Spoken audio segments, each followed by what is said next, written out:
Pemirsa, Anda masih bersama kami di Metro Siang. Agama Islam sangat memuliakan profesi guru bukan tanpa sebab. Selain seperti yang telah diteladani Nabi Muhammad, seorang guru yang mencurahkan segenap waktu dengan keikhlasan bisa meningkatkan derajat bagi setiap siswa melalui ilmu yang diperoleh. Lalu bagaimana pandangan Islam terhadap sejumlah kasus guru yang justru dipolisikan? Ustadz Indra Buya Fatih akan memaparkannya dalam Hikmah Siang hari ini.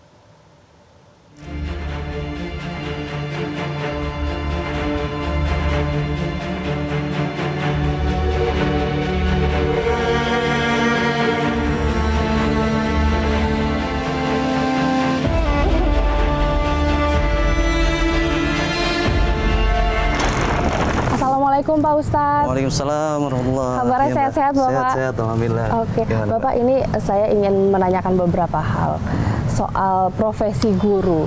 Sebenarnya dalam Islam itu profesi guru itu dipandang seperti apa sih Pak? Oh, Masya Allah ya. Guru itu profesi dasarnya Rasul SAW. Beliau bersabda, innama bu'ithu mu'addiman. Sesungguhnya aku ini diutus sebagai seorang pengajar. Karena ilmu itulah yang membedakan. Allah Subhanahu wa taala mengangkat derajat orang itu dengan ilmu dan iman. Ya, maka tidak ada cara lain untuk kita mendapatkan ilmu itu kecuali dengan belajar dan menghargai sang guru. Interaksi dengan guru itulah satu proses kita mendapatkan pengetahuan. Oke. Lalu kemarin ini sempat ramai Pak soal kasus yang menimpa guru honorer Supriyani di Konawe Selatan. Dari Bapak melihatnya seperti apa Pak? Cukup prihatin Mbak ya melihatnya, tapi kita melihat kejadian sebenarnya seperti apa. Kalau memang guru itu bermaksud sekalipun dia melakukan pemukulan dalam maksud mendidik, itu dibenarkan dalam Islam. Tapi memang dengan niatnya untuk mendidik.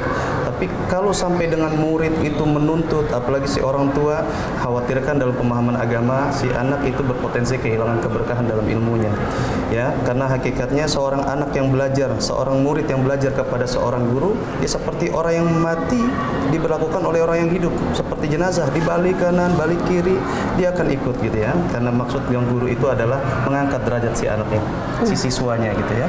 Oke, gitu. siap.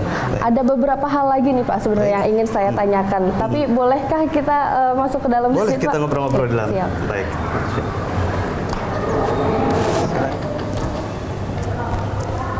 Oke. Iya. Bagus ya Pak masjidnya. Alhamdulillah, ya inilah Mbak ya. Selalu senang kok setiap datang ke masjid Pak. Alhamdulillah, mudah-mudahan hati kita tertambat ke masjid. Karena di antara orang-orang yang mendapatkan naungan nanti di akhirat, ya orang-orang yang hatinya tertambat ke masjid. Mudah-mudahan ya Mbak. Ya. Bapak, menurut agama Islam itu terkait pola ajar dan juga adab dalam menuntut ilmu itu gimana sih Pak? Baik itu dari guru ke murid dan juga murid ke guru. Ya, Islam mengajarkan bahwasanya pola pendidikan itu dengan teladan. Ya, guru itu adalah seorang yang digugu dan ditiru. Dia memberikan pengetahuan tentang apa yang dia ketahui dan dia lakukan. Nah, inilah yang diajarkan Rasulullah SAW. Beliau sebagai uswah, sebagai teladan yang kita tiru langsung apa yang beliau lakukan. Jadi bukan hanya mengajar tapi juga mendidik. Itulah Islam. Jadi tentang belajar dalam Islam itu bukan tentang mengetahui saja, tapi tentang menjadi. Orang diajarkan tentang sabar, seorang mengajarkan tentang kesabaran, itu tentang si muridnya itu menjadi seorang yang penyabar. Dia tentang kasih sayang, menyayangi sesama, tentang dia menjadi orang yang penyayang. Begitu. Oke, nah, lalu dari agama Islam sendiri Pak, yang diajarkan oleh agama Islam, bagaimana guru seharusnya memberikan sanksi atau teguran kepada murid? Ya. Seorang guru memberikan sanksi dalam koridor pendidikan itu dibolehkan selama itu adalah tidak membuat satu hal yang menyakiti ya ataupun membuat menghinakan si murid dan seterusnya ya. Artinya dalam koridor mendidik untuk mengajarkan dia nilai-nilai tertentu itu dibolehkan ya.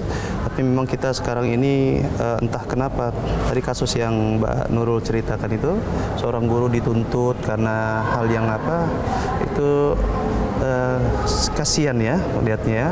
Tentang juga nanti terbangun di masyarakat ini bahwasanya sosok guru itu yang bisa digugat oleh sang muridnya. Masya Allah, prihatin sekali ya. Sebenarnya seharusnya tidak bisa seperti itu. Cukup orang tua ketika menyerahkan anaknya untuk dididik, dia mempercayakan prosesnya semuanya. Karena kita mempercayakan pendidikan anak kita kepada guru yang sudah kita amanahkan itu. Baik, kalau dari ayat-ayat Al-Quran sendiri ataupun dari hadis itu ada yang menjelaskan nggak sih Pak soal diskriminasi, soal yang berkaitan dengan tema ini, profesi guru? Rasulullah SAW menyebutkan dalam sebuah sabda beliau ya, al-ulama warathatul anbiya faman akramahum faqad akramallahu wa rasulah. Perintahnya, ulama itu adalah pewaris para nabi. Siapa saja menghormati mereka sesungguhnya menghormati Allah dan Rasulnya. Maka kita dianjurkan untuk menghormati orang-orang yang berilmu, orang-orang mereka yang menyandang ilmu itu.